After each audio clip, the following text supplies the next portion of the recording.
En tout cas, tant qu'il n'y a pas marqué Tractopelle ou nique ta mère d'ailleurs, peut-être que le jour où j'aurai accouché de mon premier enfant. Hello tout le monde, j'espère que ça va bien. Alors avant de commencer cette vidéo, on va parler 30 secondes de ça. J'ai pété un câble clairement, mais mes cheveux étant trop abîmés et tellement d'entretien à faire etc avec le blond, j'ai craqué. Je suis Gémeaux, je pète vite des plombs, je peux vous le dire. Donc voilà, je suis redevenue brune. C'était pas vraiment un choix de cœur parce que j'adorais le blond. Enfin là, je vous dis brune, mais en même temps, si on regarde bien, je ressemble un peu à Cruella. Il y a du blond qui ressort de partout, c'est n'importe quoi. Je l'ai fait à l'arrache. Je laisse un peu reposer et puis dans 2-3 semaines, j'irai refaire une vraie couleur parce que là, c'est clairement n'importe quoi. Voilà, donc on va revenir à l'essentiel, c'est-à-dire les tatous. Je vais vous faire du coup une seconde partie en fait de ma première vidéo qui concernait plus mes portraits, notamment le Yves Saint Laurent que j'ai là. Là, je vais vous parler de tous les autres en fait. On va essayer d'aller vite. Avant de commencer cette vidéo, il y avait beaucoup de avant.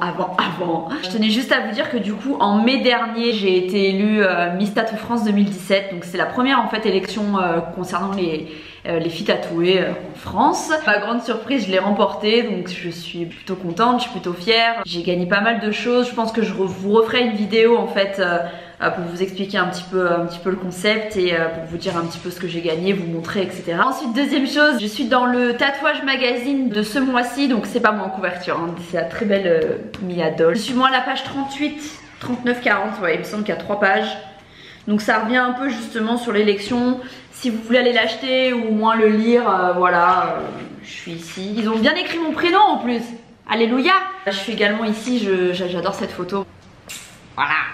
Bref, on va pouvoir commencer. Je vais essayer d'aller plus ou moins de bas en haut, je vais sûrement en oublier. Du coup, je vais commencer au final par mon dernier tatou qui est ici, ouais. En fait, c'est un tatou que j'ai fait par rapport à mon chien, donc c'est le prénom de mon chien qui s'appelle Archie, hein, le fameux Titounik que vous voyez dans certaines vidéos. Ensuite, on va passer au cou, clairement. Alors, j'aime pas dire ça parce que je pense que je vais le dire pour chacun de mes tatous, mais c'est un peu mon préféré. J'en ai plein en fait qui sont un peu en tête de liste. Je voulais vraiment une impression de bijoux corporels, bon même si en règle générale je trouve que le tatou s'apparente à ça, là je trouvais que justement encore plus parce que ça faisait vraiment comme un collier. En tout cas voilà, je suis ultra fan de tout ce qui est mandala et dès que j'ai vu ce qu'on appelle le stencil posé, donc le calque posé sur mon cou, waouh, révélation absolue. Et non, c'est pas du tout le tatouage qui m'a fait le plus mal.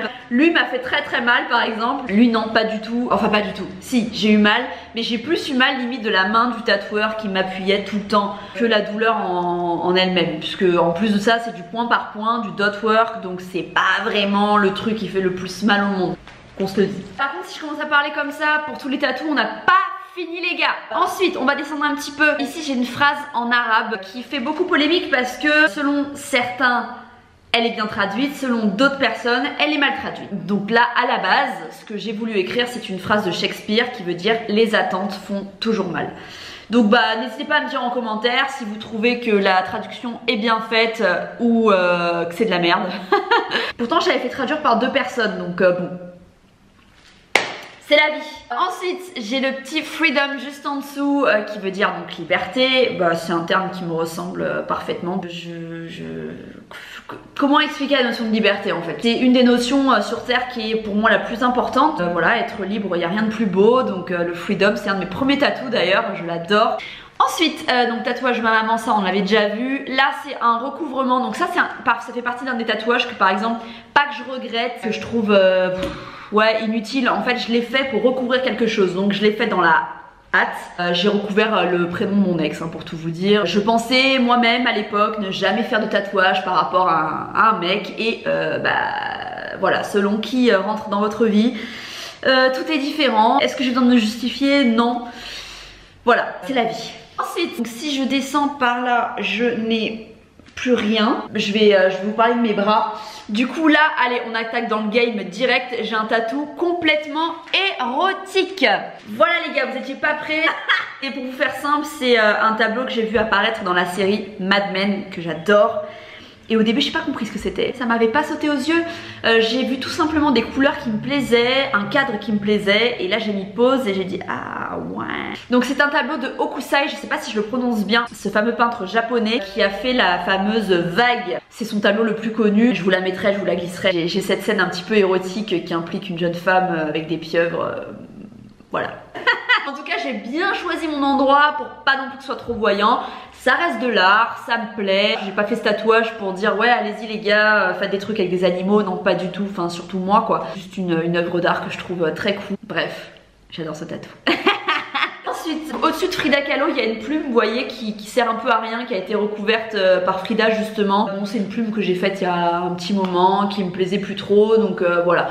Je pense que je vais aussi encore la recouvrir par quelque chose d'autre ici. Ensuite, j'ai ce fameux demi-bras noir. Désolée, j'ai pas très bien hydraté ma peau aujourd'hui, donc mon bras paraît peut-être un peu gris. À la base, j'étais partie pour faire une manchette complètement noire, et puis finalement, c'est parti en live. Lionel, du coup, le tatoueur qui m'a fait celui-ci, m'a dit mais Cathy, pourquoi tu intégrerais pas des mandalas, etc. Ça pourrait être très cool, machin.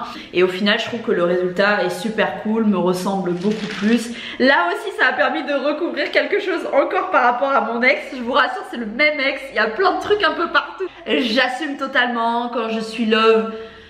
Eh ben, je suis love. Au final, je trouve que non, en fait tout s'intègre bien. Je trouve que ce bras est hyper harmonieux, donc j'en suis très contente. Encore un petit mandala ici. Là c'est pas la même personne qui me l'a fait, c'est un tatoueur de Marseille. Je sais plus son prénom parce que ça fait un moment et c'était sur une convention. Mais en tout cas je crois que son shop s'appelait L'Aiguille. En tout cas je sais que j'étais allée à son stand parce qu'il me plaisait. Lui. Bon, je vous rassure, j'avais quand même regardé son taf avant, mais j'étais un peu jeune et faux folle à l'époque, donc voilà. Ensuite, donc sur ma main, enfin sur mes doigts, j'ai deux mots. Le premier c'est leaf qui veut dire feuille, le deuxième c'est oath, je sais pas comment on le prononce trop en anglais, oath, O-A-T-H, donc qui veut dire serment. Le premier c'est tout simplement un symbole aussi de la liberté. La feuille pour moi c'est la liberté. J'avais pas envie de me tatouer les doigts hein, pour être honnête. Et je voulais pas non plus un love-hate. Voilà, je voulais un truc un peu différent. Et le leaf, je trouvais que ça me représentait très bien. Et oath, désolée pour la prononciation, donc qui veut dire serment, c'est un tatouage que j'ai en commun avec mon ex.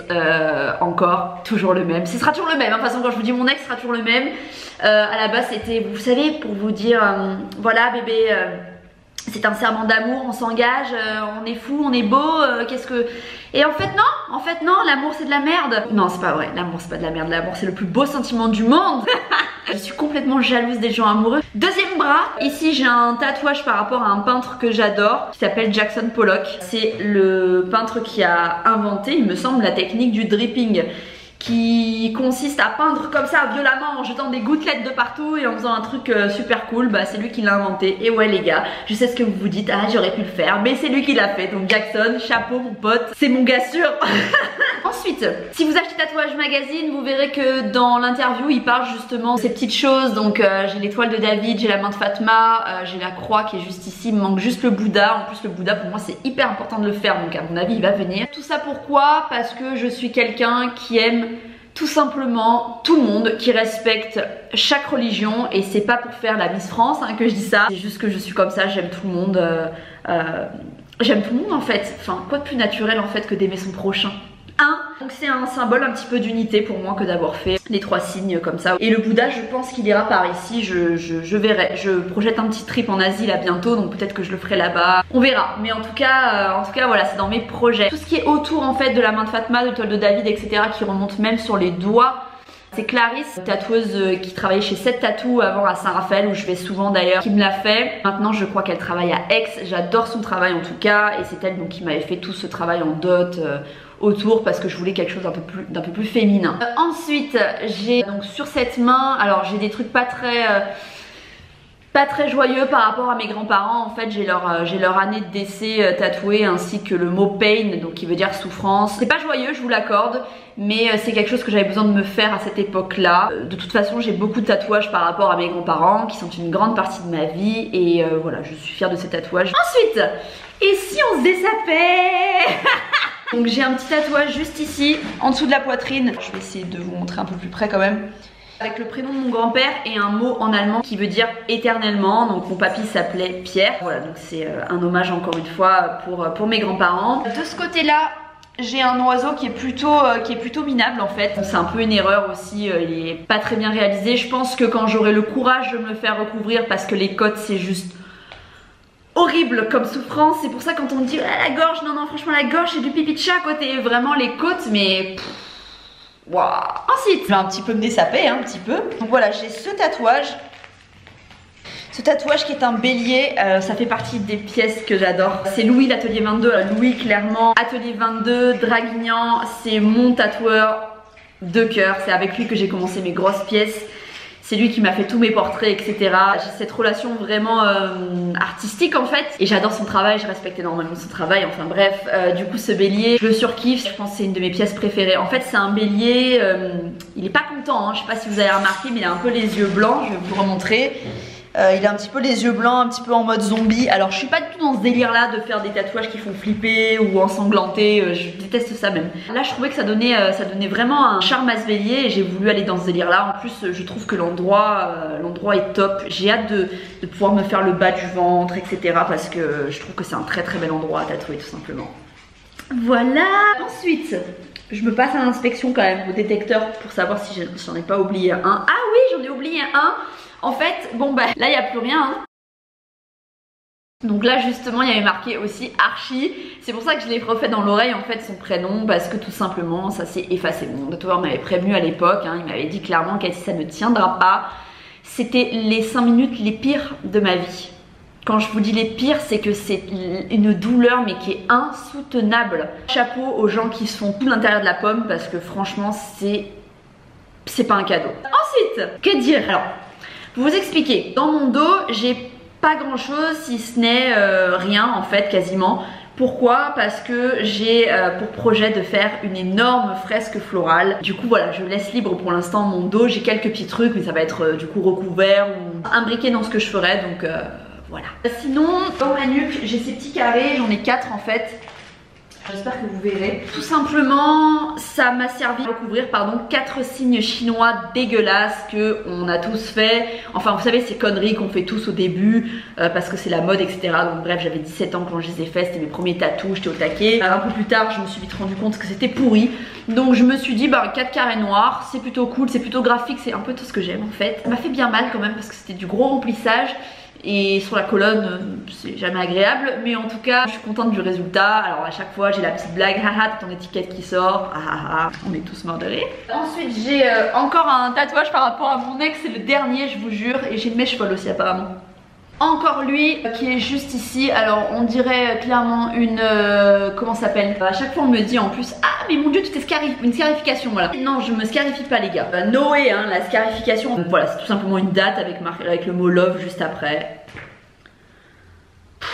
Après dans le dos c'est tout ce que j'ai plus ou moins une méduse que je vous mettrai en photo parce que là je vais pas pouvoir vous la montrer, qui part sur le côté de mes fesses et qui remonte un petit peu donc dans le bas du dos. Je l'adore d'ailleurs, c'est toujours Louis qui me l'a fait. Ensuite, là ça va être le plus chiant, clairement. Est-ce que je vais vous mettre plutôt des photos ou est-ce que je vais vous montrer à chaque fois? Je pense que je vais vous mettre des photos parce que ça va être pénible. Clairement là, vous montrer mes jambes, faire des acrobaties, je me sens pas. Donc j'ai un sphinx tatoué par Mélanie qui est maintenant à côté de Nîmes, enfin vers Montpellier. De toute manière, je pense que je vous mettrai tous les noms de mes tatoueurs en barre d'infos puisque ils le valent bien. Donc Mélanie Real Tattoo Art qui m'a fait ça. À l'époque elle donnait le shop 7 Tattoo à Saint-Raphaël. Depuis elle est partie. Cette femme vraiment je suis dingue de son taf. Pareil c'est spécialiste du réalisme hein, clairement. C'est oufissime cette pièce qu'elle m'a réalisée. Vraiment je l'adore. Ensuite juste en dessous du sphinx j'ai une couronne d'Indien que Louis m'a réalisée. Donc ça fait partie des tatouages qui n'ont pas vraiment de signification pour moi mais que je trouvais tout simplement cool à réaliser. Voilà, j'avais une idée bien précise en tête et du coup ça donnait cette couronne. D'ailleurs sur le côté, encore ma passion pour les animaux, on y trouve un petit scarabée et même une menthe religieuse. Ensuite juste en dessous j'ai donc sur mon tibia un flamant rose. Ces deux animaux, le renard et le flamant rose, sont mes animaux sauvages préférés. Je sais pas pourquoi, hein, j'adore ces animaux, vraiment ça me fascine. Donc du coup j'ai un petit flamant rose sur le tibia droit, le renard sur le tibia gauche. Juste à côté du flamant rose j'ai un rat mais un petit peu old school que j'ai fait réaliser en convention par Nico Prieto. Je me rappelle en tout cas que c'était un mec qui m'a impressionné par sa vitesse. et sa précision quoi. Je pense qu'il m'a fait le truc en 45 minutes et il est juste oufissime en fait. Juste derrière mon mollet, j'ai une espèce de petite gitane avec des petits moustiques autour. Voilà, elle est assez mignonne, j'adore ce tatouage. Quand on passe à l'autre jambe, j'ai donc mon fameux renard sur le tibia gauche. Juste à l'arrière, j'ai une pochette d'album du groupe Joy Division que j'adore. Joy Division, j'ai plus de salive en fait je crois. Sur mon pied gauche, j'ai une lampe. Pied gauche ou pied droit? Pied droit. Pied droit, j'ai une lampe de génie. Ensuite, sur le côté de mon genou gauche, j'ai le prénom de ma grand-mère qui s'appelait Margherita, mais que tout le monde appelait Rita. Si on monte un peu plus, alors là j'ai fait un gros paquet hein, pour ceux qui me suivent sur Instagram, etc. D'ailleurs, je vous encourage à aller me suivre sur mes réseaux sociaux. J'ai fait un long texte de Charlie Chaplin qui est mais juste merveilleux. Ce texte, pour moi, il est assez révélateur. Quand j'ai des coups de mou dans ma vie, souvent je le relis. C'est un texte qui veut dire beaucoup. Je pourrais pas vraiment le résumer parce que c'est assez long déjà, ça parle de plein de choses. Mais en gros, je devais prendre une phrase, ce serait la dernière. Et la dernière, elle dit « La vie est beaucoup trop belle pour être insignifiante ». Et c'est exactement ma philosophie de vie. Le bonheur, il tient qu'à nous en fait. Donc c'est un peu ce que j'ai voulu résumer dans ce tatou. Résumer, le terme est très bien choisi. Ouais, c'est un pavé comme as sur ma cuisse, mais c'est pas grave. En tout cas, je l'adore. C'est Florian de chez 7 Tattoo qui me l'a réalisé. C'est un de mes tatous préférés. Aussi, j'en ai beaucoup. Hein.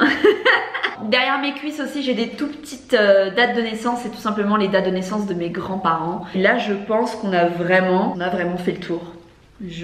Voilà, donc oui, donc les tatous derrière les oreilles, j'ai des tout petits lettrages en fait. Un pour mes meilleurs amis d'enfance. De l'autre côté, j'ai le surnom d'une de mes meilleures amies qui est Fleu. En parlant de meilleures amies, j'ai aussi des tatouages par rapport à mes meilleures potes. Lucie, juste là, donc là c'est un de mes premiers tatous. C'est une de mes meilleures amies les plus anciennes, c'est bizarre de dire ça, voilà, enfin à part mes meilleures amies d'enfance, mais ouais c'est, voilà, ça fait 10 ans d'amitié. Je suis très fière d'avoir ce tatou sur moi. Et celui-ci qui est aussi pour une autre de mes meilleures amies, qui est pour Aurélie. En tout cas je les adore, très important pour moi d'avoir ces gens là tatoués sur mon corps, parce que c'est des gens qui m'aident au quotidien, qui font de moi une meilleure personne et donc je les remercie toutes et tous pour ça. Je crois qu'on a fait le tour. J'en profite du coup pour vous parler quand même de quelque chose qui me tient à cœur aussi. Alors du coup, depuis un mois, je teste les produits de la marque Skintific. C'est une marque en fait qui a été dédiée pour les peaux tatouées et les peaux aussi à problème, c'est-à-dire voilà, des peaux qui ont des démangeaisons, des rougeurs, etc. J'ai un peu ces problèmes là. Alors non, je prends pas le tatouage comme un problème, je vous rassure, mais voilà, pour le reste, pour tout ce qui est rougeur, etc. Et du coup j'ai trouvé ça cool qu'ils m'envoient leurs produits pour que je les teste. J'en suis vraiment contente, c'est pour ça que je vous en parle. Donc ils m'ont envoyé le lait hydratant que j'utilise quasiment tous les jours. J'alterne un petit peu aussi avec des beurres corporels, mais sinon voilà, c'est lui que j'utilise au quotidien et vraiment il est top. Je vous mettrai toutes les infos en barre d'infos si vous voulez aller commander ou ne serait-ce que voir un petit peu le site, voir ce qu'ils proposent. Ils m'ont envoyé également la lotion nettoyante, donc tout simplement une lotion pour se démaquiller ou même quand on n'est pas maquillé, passer un petit coup de lingette, un petit coup de coton avec ce produit là en fin de journée, ça fait toujours du bien. Et ils m'ont envoyé également le gel hydratant plus. Donc il se présente comme ceci, c'est une crème tout simplement hydratante qui est faite pour par exemple quand on vient de se faire un tatou et donc que la peau est en train de cicatriser, a été agressée, etc. Ou alors pour calmer certaines rougeurs, certaines démangeaisons, certaines allergies, etc. Donc moi en tout cas j'en suis ravie. Comme je vous dis, j'ai une peau qui est très sensible. Dès qu'on fait un massage, je marque. Dès qu'on pince, je marque. Là, cette gamme, elle est plutôt pas mal pour les peaux comme la mienne. Et puis peut-être que vous vous retrouverez dans ce que je dis. La marque, c'est Skintific. Je vous mets tout ça en barre d'infos. Ce sera plus simple pour que vous retrouviez le site. Et ce sera certainement mieux expliqué que par moi. Donc cette vidéo, elle est terminée. Pour tout ce qui est réseaux sociaux, vous trouvez ça en barre d'infos. Je me suis mis à Insta Story. Ça y est, j'ai craché en le disant tellement j'étais heureuse. N'hésitez pas à vous abonner à ma chaîne, ça me fait toujours super plaisir, à commenter. Et voilà, donc je vous dis à bientôt pour une prochaine vidéo et je vous embrasse.